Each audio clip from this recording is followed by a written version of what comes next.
Welcome back to the channel, everyone. If you love captivating stories about men transforming into women in unique and fascinating ways, then be sure to subscribe and give this video a thumbs up. Now, let's jump right into today's tale. Chapter 6: Becoming Juliet. By the second week, it was clear to Jules that becoming Juliet wasn't just a matter of makeup and hormones. It was an all-consuming performance-one Saskia directed with ruthless delight. The hormones had accelerated his transformation in ways that still caught him off guard. Each morning, he'd wake to discover some new change. Breasts that were no longer just forms, but increasingly his own flesh, swelling beneath the prosthetics. Hips that curved more generously than the day before. Skin that had taken on a luminous quality that no amount of highlighter could replicate. His face, already a mirror image of Juliet's, had softened further, cheekbones still high and dramatic, but now cushioned by a subtle layer of feminine fat, jaw less defined, lips plumper. Even his eyelashes seemed longer, darker without mascara. The hormones were reshaping him on a cellular level, completing what genetics had begun. "Your ass is getting truly magnificent," Saskia observed one morning, circling him like an art dealer appraising a valuable sculpture. "The estrogen is redistributing your fat in all the right places. Your waist is smaller, hips wider. Even your thighs are filling out beautifully." Jules twisted to examine his profile in the mirror. It was true. Where once his body had been boyishly slim, now distinctly feminine curves had emerged. The breast forms that had initially done all the work were now supported by his own developing tissue, tender, sensitive buds that ached pleasantly against the silicone. "They hurt," he admitted, cupping his growing breasts gently, like they're constantly aware. "That's puberty, darling," Saskia smirked. "Welcome to the wonderful world of perpetual nipple consciousness. Wait until winter, you'll be able to cut glass with those little soldiers."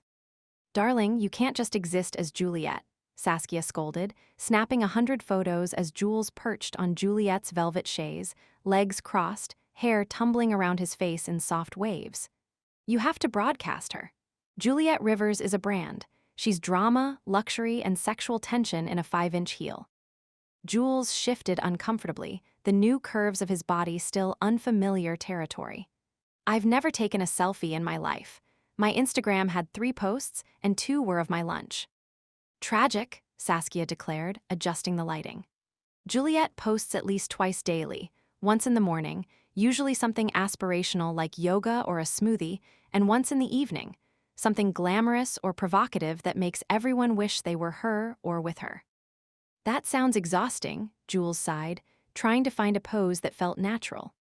"Beauty is pain, fame is work, and Juliet Rivers never complains about either," Saskia retorted, snapping rapid-fire photos.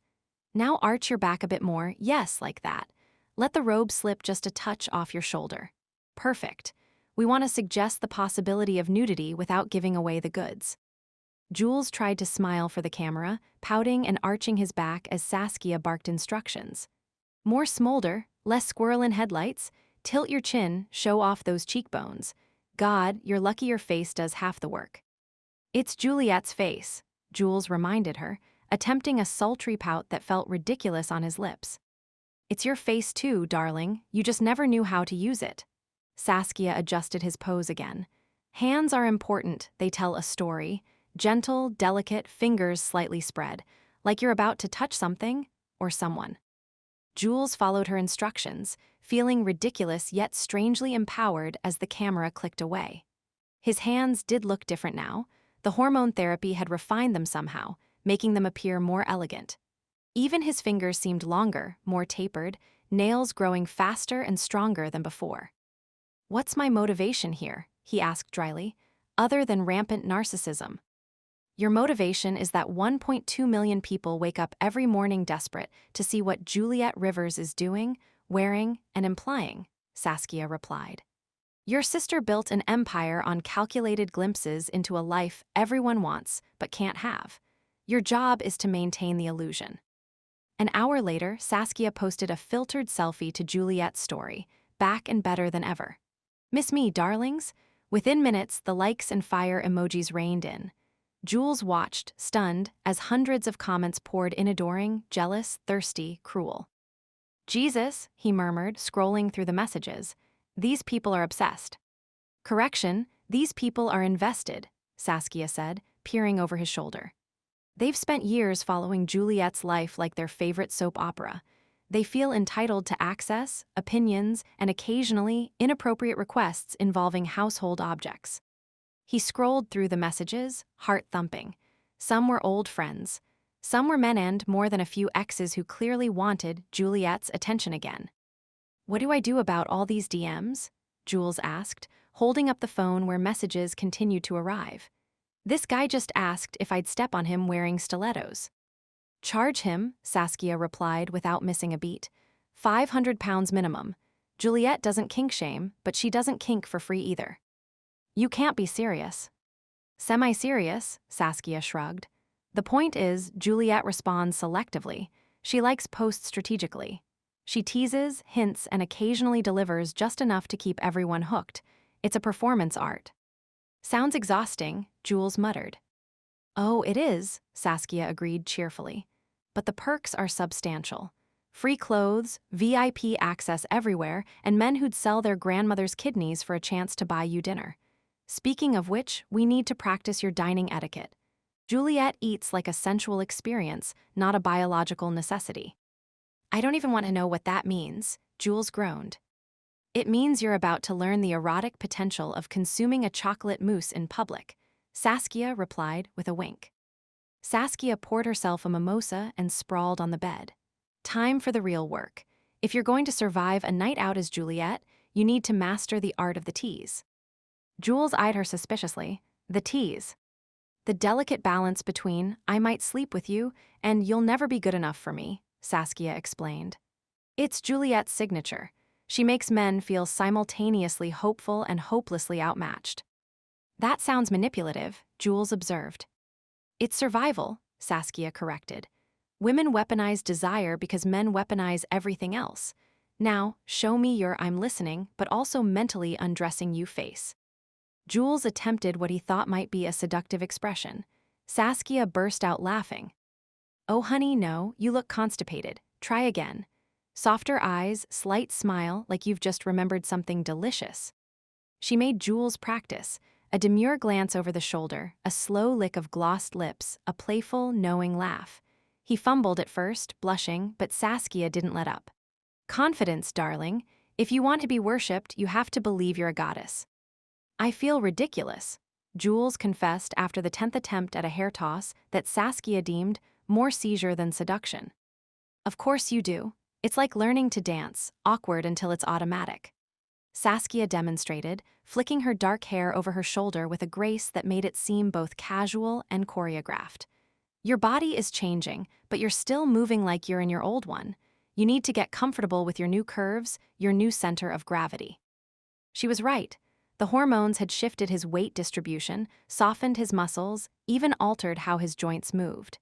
His hips swayed more naturally now, his gestures had become more fluid, less angular.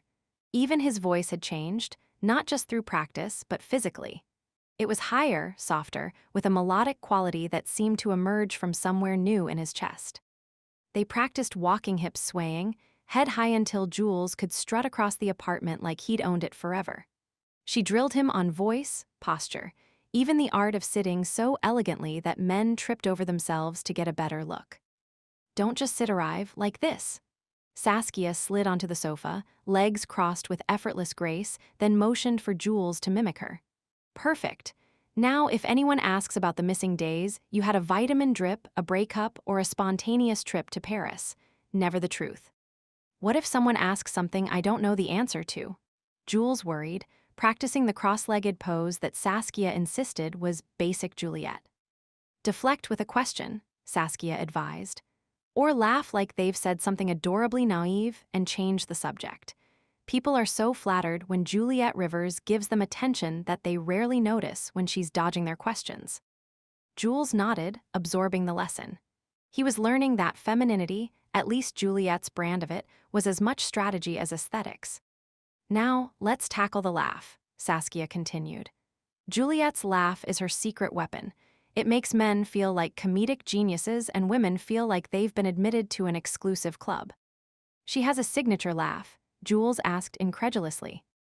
Everyone with any sense has a signature laugh, Saskia replied. Yours is currently nervous hyena. We need to get you to delighted siren, like this. She demonstrated a laugh that was somehow both genuine and calculated, musical, slightly throaty, utterly captivating.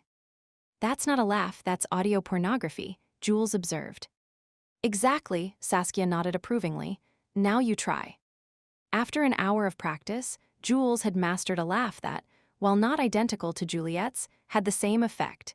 It invited closeness while maintaining mystique. Not bad, Saskia conceded. You're starting to get it. The key to being Juliet is making everyone feel like they're getting something special, something exclusive, even when you're giving them nothing at all. The first test came faster than Jules expected. A group chat invitation pinged on Juliet's phone. Ladies brunch at Frenemies, noon. Jules stared at the screen in horror. I can't do this. These are her actual friends. They'll know immediately. Saskia grinned devilishly. Time to meet the pride. Juliet's friends are lovely, but they'll eat you alive if you slip. That's not comforting, Jules moaned, flopping dramatically onto the bed. The gesture was surprisingly Juliet-like. He was unconsciously absorbing her mannerisms, her flair for the theatrical. It's not meant to be, Saskia replied, already rifling through the closet. It's meant to be motivating. These women have known Juliet for years. They've seen her drunk, heartbroken, and hungover. They've held her hair while she vomited 3,000 pounds worth of champagne into designer toilets. They're the closest thing to family she has besides you. Which is exactly why they'll spot a fake, Jules argued. Not if the fake is her identical twin who's been pumped full of her hormones, wearing her clothes, and coached by her best friend, Saskia countered, pulling out a floral sundress. Besides, they're all so self-absorbed they probably won't notice anything beyond their own reflections. Jules's nerves frayed as he slipped into the floral dress and matching heels. His body filled the garment differently now. Where once padding had created the illusion of curves, now his own flesh rounded the fabric in soft, feminine swells. His breasts, tender and increasingly full, pushed against the bodice, creating natural cleavage that needed minimal enhancement.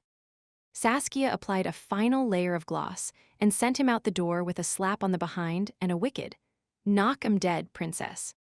If I die of anxiety, I'm coming back to haunt you, Jules hissed. If you die of anxiety, I'll raid your closet before your body's cold, Saskia retorted. Now go, you're Juliet Rivers, and Juliet Rivers is never late. She simply arrives when everyone's attention is optimally focused. At Frenemies, the table was a swirl of laughter, gossip, and bottomless mimosas. 3 women who looked like they'd stepped out of a fashion editorial occupied a prime corner table. Jules recognized them instantly from Juliet's Instagram. The inner circle, the chosen few deemed worthy of regular appearances on her social media. Juliet, squealed a willowy blonde with cheekbones that could cut glass. Where have you been hiding, you absolute ghost? Jules summoned his most Juliet-like smile, leaning in for air kisses. Imogen, darling, recovering from life, you know how it is. We thought you'd been kidnapped, said a striking black woman with a geometric bob and red lips. Or worse, gotten back with Leo. Jules laughed, the practice sound flowing more naturally now. Tasha, please, I have some standards left. Barely, snorted the third woman, a petite brunette with a knowing smirk. Last time we had brunch, you were showing us texts from that royal you met in Monaco, the one with the yacht and the diplomatic immunity. Bianca, sweet as ever, Jules replied smoothly, taking his seat. I've missed your particular brand of supportive friendship. The women laughed, delighted by the banter. Jules kept his voice high and light, mimicking Juliet's cadence, laughing at the right moments, sipping daintily. The girls Imogen, Tasha, and Bianca peppered Juliet with questions about her disappearance, her latest fling, her skincare routine. Seriously, your skin is insane right now, Imogen said, leaning in to inspect Jules's face. What are you using? You're practically glowing. Jules felt a flutter of panic, but remembered Saskia's coaching. New hormone regimen, he replied truthfully. My doctor says I was estrogen deficient. You wouldn't believe the difference. I knew it, Bianca nodded sagely. I told Tasha something was different. Your tits look amazing too. Jules glanced down at his chest, where his breasts pressed against the silk of his dress, part prosthetic, part real, increasingly indistinguishable. Thank you. They feel amazing too. Anything else new? Tasha asked, stirring her mimosa suggestively. Anyone else new? Jules improvised, feeding them stories Saskia had prepped. A whirlwind affair in Capri, a detox retreat, a mystery man who'd broken his heart. The girls squealed, demanded details, and offered up their own secrets in turn. Not fair, Imogen pouted. You always get the interesting ones. The last guy who approached me at Annabelle's wanted to know if my bag was vegan before he asked my name. Was it? Bianca asked. It was Python, Imogen replied, as was my response to his follow-up question about sustainability. Jules found himself relaxing into the role, the mimosas loosening his anxiety. These women weren't so different from him, or rather, they weren't so different from who he was becoming. They were sharp, witty, performative in their femininity. He recognized the armor in their perfect makeup, the strategy in their casual remarks. He even managed a few flirty exchanges with the waiter, feeling a secret thrill as he caught the jealous side-eyes from Bianca, Juliet's most competitive frenemy. He's been topping up your glass more than anyone else's, Bianca observed coolly. Your powers haven't diminished during your little sabbatical. Jules shrugged, channeling Juliet's casual confidence. Some things are innate, he replied, raising his glass in a mock toast. By the end of brunch, Jules was buzzing with adrenaline and alcohol. He'd done it, navigated Juliet's inner circle without raising suspicion. In fact, if anything, they seemed more enamored with Juliet than ever, extracting promises for shopping trips, dinners, and club nights. You seem different, Tasha said as they gathered their things to leave. In a good way, more present. Jules felt a moment of panic. Different how? Tasha considered. I don't know, more grounded maybe? Less like you're constantly looking over our shoulders for someone more interesting. I like it. Jules smiled, genuinely touched. Maybe I'm just appreciating what I have more. Well, whatever detox retreat you went to, I need the number, Imogen declared. You're practically radiating good energy. It's probably just the hormones, Bianca suggested with a smirk, or good sex, or both. A lady never tells, Jules replied with a wink, amazed at how easily the banter flowed now. His body, his voice, even his mannerisms had aligned with Juliet's, the result of hormones, practice, and something deeper, a kind of twin resonance that had always existed beneath the surface. As they left, Jules's phone buzzed with a DM from one of Juliet's exes, Leo, the footballer, all muscles and ego. Missed you at my party last week. Drinks tonight? The words sent a jolt of anxiety and something darker a spark of excitement. Saskia, reading over his shoulder in the taxi home, just grinned. Let him sweat. Juliet never says yes on the first ask. Who's Leo again? Jules asked, scrolling through Juliet's Instagram to find photos of the man. He whistled low when he found them. Leo was 6 feet of tanned muscle, white teeth, and the kind of confidence that came from being paid obscene amounts to kick a ball around a field. Her most recent serious ex, Saskia explained. Professional footballer, recreational narcissist, absolutely incredible in bed according to your sister, who is not known for distributing compliments in that department lightly. And he wants to see me, her again. Leo always wants to see Juliet, Saskia replied. They break up, he sleeps with half of London, then drunk texts her at 3 a.m. claiming she's the only one who gets him. It's their toxic little tradition. Should I respond? Jules asked, staring at the message. Eventually, Saskia advised, but make him wait. Juliet would never appear eager, especially not for Leo. He's used to women falling at his feet. Your sister made him work for it, which is why he's still orbiting years later. But it wasn't just exes. The web of Juliet's friends, rivals, and admirers grew more complicated daily.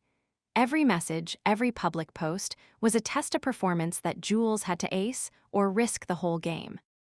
There's a hierarchy you need to understand, Saskia explained later that evening, creating what she called a social map of Juliet's world.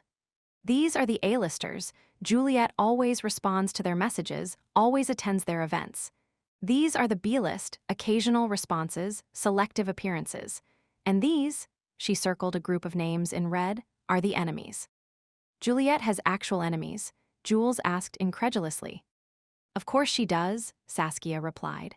Women who tried to steal her boyfriends, designers who snubbed her, former friends who leaked stories to the press. In Juliet's world, grudges aren't held, they're cultivated and displayed like trophies. Jules studied the list, memorizing names, relationships, feuds. It was like preparing for an exam in a subject he'd never studied, the complex social ecology of the wealthy and beautiful. It's exhausting, he admitted. How does she keep track of all this? Practice, Saskia shrugged, and a healthy dose of sociopathy. Your sister treats social relationships like chess pieces. It's why she's so good at this game. That night, as Saskia and Jules collapsed onto the couch, giggling over the day's close calls, Saskia handed him a glass of wine and said, "You did it. They all bought it. You're not just passing your living as Juliet." Jules beamed, warmth rising in his chest. For the first time, he belonged in this world not just as a copy, but as someone new, dangerous, and dazzling. The hormones had reshaped his body, the training had refined his performance, but something else had shifted too, a confidence, a presence that came from being seen, desired, envied. "I think the hormones are really working," he said, running his hands over the curves of his body. His breasts were tender but increasingly full, filling out the prosthetics from within. His hips had widened, waist narrowed, creating the hourglass figure that had once required padding and now was increasingly his own flesh. Even his face had changed, softer, more luminous, features refined in subtle, feminine ways. "Beyond working," Saskia agreed, appraising him with professional satisfaction. "Your body's responding beautifully.